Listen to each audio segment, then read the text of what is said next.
Anarchy on Aurora. Seattle driver charged for running over a man, yes, driving over a man who was beating his truck with a machete. Mostly peaceful Seattle continues. Let's get into it. Here we go. Let's start you off with a little clip. This is the No Jumper podcast. They've got like close to 5 million subscribers on YouTube. It's a big kind of more urban, gritty podcast. And here they're talking about Aurora Avenue North in Seattle. These guys are from, I think, LA. I don't really know. Let's hear what they have to say about Aurora specifically. Can't play this one because it's got copyrighted music, but I'm going to play it. Somebody named AOF Nino talks about Aurora Avenue on No Jumper, Aurora Avenue North. I've got the volume turned off. I'll read it to you in case you're listening. What's going on in Seattle? Aurora, yeah? I heard there's some good money to be made out there, pimping. There is. I just got my teeth done in Seattle. Oh, really? Yeah, I heard the cops are a little bit more open-minded out there. Yeah, hell yeah. They gonna let you down? That's what I hear. Yeah, sounds good. I ain't gonna lie. Look, I ain't gonna lie. Look, in Seattle, I didn't got pulled over with what I thought I was going down. I'm with my boy. We get pulled over. We both not from out there. And we got a gun. You feel what I'm saying? With big acting. They see it. They look at it and all that, and they let us go. I'm like, what are you feeling me? They don't even see anything. They don't run it or anything. Man, no, listen, I'm in the passenger seat. Like, man, like, what did he just do? The cops. They just gave it back. Guys on Aurora Avenue North doing Lord knows what.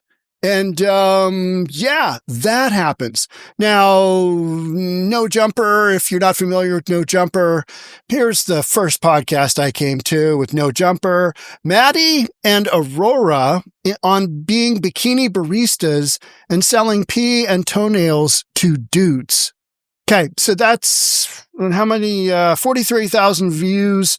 That was 3 years ago. It's a big channel, 4.85 million. They are literally talking about Aurora Avenue North in Seattle. Got a ton of crime going on in Aurora Avenue North. And where is this?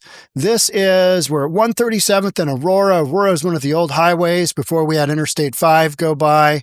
So you're up in here. And you're up in here somewhere, and here's downtown Seattle. So is it 10 miles north of the city? Something like that. 8 miles, 9 miles north of the city. It's something like that. Let's go ahead. Let's read the story from Jeremy Harris. Prosecutors have filed charges against a Seattle driver who was accused of running over and killing a man after he hit the driver's truck with a machete during a dispute last week. One of the main reasons I ran this story from Jeremy Harris of Como, machete, big knives, spears, you name it, anything other than a gun, but it sounds like guns are just fair game as well. Patrick Fashon Williams, 35, faces one felony count of hit and run involving death for the February 28th crash that killed Amani Weaton. I believe in kind of doing my research for this story. It looks like this is homeless on homeless. It's hard to say, but yeah. Charging documents reveal more about a parking lot dispute between Williams and Weaton outside a hotel near North 137th and Aurora Avenue North. Again, this is an area that is rife with prostitution, human trafficking, California to Seattle, rinse, repeat. You've got all kinds of pimps from California coming to Seattle because, as you heard, there's good money to be made. You got all kinds of just pimping activity going on in Seattle because we know that authorities have basically just created this zone. All right, you guys do your thing. Just like we've got other zones where you can do open air drug markets and buying and selling of stolen goods. We've got that on Pike and Pine and 3rd Avenue in downtown Seattle. And then we've got the International District, 12th and South Jackson, known marketplaces where we just kind of turn the other eye and let it happen. Aurora Avenue North, let it happen. According to police, multiple witnesses called 911 around 5:45 p.m. to report a man was lying in the middle of the road and appeared to have been run over by a car. Sheer lawlessness. Pimp on pimp shooting? You betcha. Remember that one with the Maserati SUV? Yeah. Another witness told investigators he heard the sound of tires screeching before seeing the man on the ground, as happens when you accelerate to run over another human being. Responding Seattle police officer recognized the victim, guy on the ground, run over, as Weaton from prior contact with him, and noted Weaton's black BMW SUV was parked near where he was found. Medics took Weaton to the hospital, where he died from his injuries. Investigators went to the nearby Comfort Inn to see if the hotel's cameras captured what happened. Man, imagine staying at that Comfort Inn. Hey, what do you want to do tonight, honey? Oh, let's get after it. Let's go to the Comfort Inn on Aurora and just see what's going on. Let's just look out the window and we'll hunker down and the Comfort Inn in Seattle on Aurora, making big national urban podcasts. According to the police report, video from the Comfort Inn showed Weaton approaching a truck that was stopped in the roadway and started striking it with a machete. That's what you do here in Seattle. That's what you do. Any kind of conflict, you whip out your machete, which you have on you at all times. Guns, not approved. Machetes, you betcha. Just grab your machete, start beating on whatever, see how it goes. The truck then drove in reverse and struck Weaton's BMW, then accelerated and hit Weaton after he walked in front of it with the machete. He was going to take yet another strike on the dude's truck, but no siree, didn't have time, just got boom, boom, boom, boom, run over. Weaton went underneath the wheels and was run over, and Williams then drove away from the scene, according to police. As you do. You don't hang out and find out, hey, that guy going to be okay? No, you book it out of there. Seattle police report noted officers recognized the Chevy Silverado that ran over Weaton from prior interactions. Is this surprising? Is this shocking? No, it's not. We've even got, legislation on the books. We've got laws on the books that basically make these soap areas stay out of prostitution, whatever it is. Stay out of this area if you've got a conviction.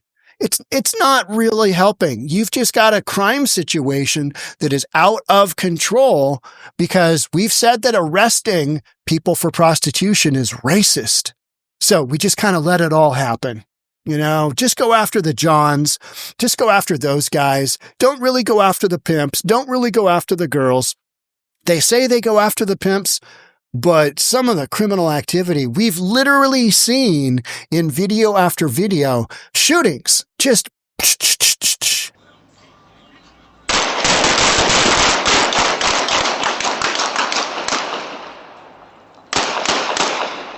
got shootings like that happening on the regular because these are lawless zones in Seattle. An automatic license plate recognition recorded a Chevy Silverado registered to Williams drive by a Seattle police cruiser in the area shortly after the collision. I wonder who that could be. Big dent in the front. Boom, boom, boom. Within hours, police found Williams' truck parked on Ashworth Avenue North. Now, Ashworth, I believe, is just a couple of blocks to the west. I think it's to the west. Williams requested an attorney and was not questioned by police. The report noted damage to the front fender of Williams' truck. It was consistent with hitting a person. A detective also located blood and hair underneath the truck. That's what happens when you run over another human being who was whacking your truck with a machete. Police said it appeared someone had been living in the truck for some time. Okay, yeah, that's going on. So the dude lives in his truck. Of concern to the state is not only the violent nature of the incident, but also that the defendant fled the scene and then was subsequently found asleep in his vehicle approximately 6 hours later. Where else did he have to go? Was he going to abandon his truck with all his belongings? No, he wasn't. This is standard Seattle operating procedure. Even after knowing he ran over another human being, prosecutor Logan Bryant wrote in the charging documents, is that really in Seattle? Is that really that concerning? I don't think so. This happened on Skid Row in LA, the Tenderloin in San Fran. Is anybody really care about running over somebody else? No, it's just a beef that happens and people solve it and bump, bump, bump, bump, drives over them because they don't care. They could care less. You've created these zones where people do not care. It's lawlessness. And that's why they go there, because it's lawlessness. Like I read to you the podcast. Go to Seattle, go to Aurora. Good money to be made there. Pimping out women. Yeah, pimping out women. We care about women so much, but when they're pimped out, got to be money made. Got to make that money. Got to make that paper, right? Make that paper. When investigators contacted family and friends of Weaton, they were told he had recently purchased a French Bulldog from Williams. This story just gets better, doesn't it? All right. So we got a Bulldog in play. One guy sells it to another guy for protection because he's living on Aurora. And then a beef happens and the other guy starts whacking on his truck with the machete, but he doesn't know that the other guy is just serious about this and runs him over. The friends told police Williams and Weaton were acquaintances and had been in a disagreement over the dog. Investigators noted that they had 5 prior interactions with Williams in the Chevy Silverado since 2023. Okay. All right, I'm going to go out on a limb, and they weren't just, everyday interactions. Hey, is that drugs in your car? Hey, you got a gun in your car. What are you doing? Were you picking up that lady on Aurora? Have you been here? Have you been stealing? Have you been selling stolen goods? Any one of those type of conversations, and 5 of them. So this is a guy been living on the streets, probably got some convictions we don't know about yet. We'll figure it out. Casey McNerney, with the King County Prosecuting Attorney's Office, said the investigation is still active and additional charges could be filed against Williams. When you hit and kill someone with a car, that can be charged as hit and run felony when a driver leaves the scene and the crash causes a death. And that's what the evidence shows here, McNerney said in a statement. Okay, but the kicker is this is in Seattle. Nobody's going to be a witness. 2 guys beefing that are probably both homeless, although the one guy's got a BMW. Maybe it was stolen. Who knows, right? I mean, this is Seattle. This is Aurora. Literally anything goes. And it's been that way for years. It didn't used to be that way. I've bought multiple vehicles off of Aurora when I was younger, and you're looking for inexpensive cars. I bought a Jeep there. I bought a truck there. I bought another couple of cars there. It's auto row for blocks and blocks. But now, where you've got a handful of, and it's always been a little bit sketchy. Aurora is where Kurt Cobain of Nirvana used to go and, score some heroin and go hang out in one of these hotels for a few days. And then he'd go back to Nirvana and record some music and do whatever, right? He'd go to Aurora to basically escape his rock star lifestyle. And it's always been really, really sketchy, but it has taken sketchy to a whole nother level. When you are literally called out on podcasts, and that's not the first podcast that I've heard of Aurora. There's been multiple others, typically more hip hop oriented podcasts, urban oriented podcasts. You get what I'm saying, right? Podcasts that focus on hoeing and all of that. We tend to focus more on family-friendly topics here. But, like I said, they focus on Maddie and Aurora on being bikini baristas and selling pee and toenails to dudes. Why wouldn't they talk about Aurora? Why wouldn't they go there? They did, and because it's a thing. And you know what the deal is? Seattle leadership is like, dude got run over.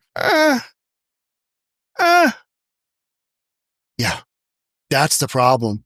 People aren't up in arms. This is normal. This is normal behavior.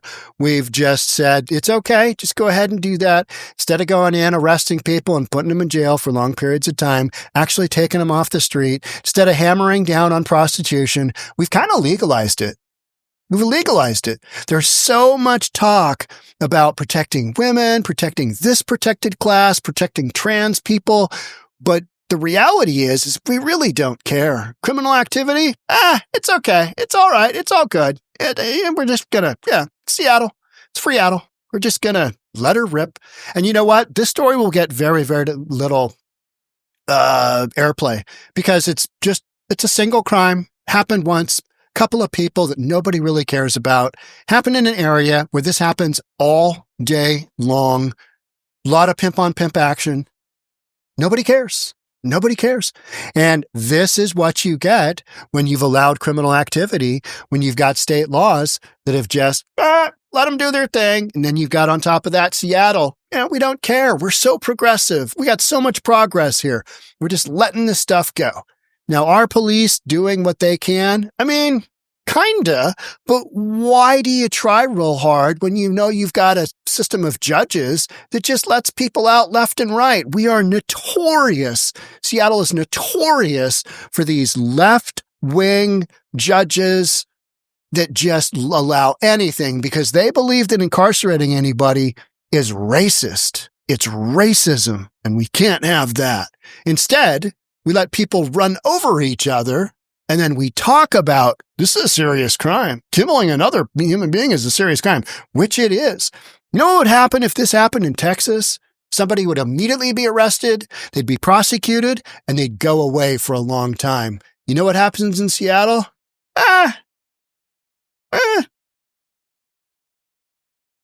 What's for lunch? What are we thinking for lunch? Yeah, that's what you got going on here.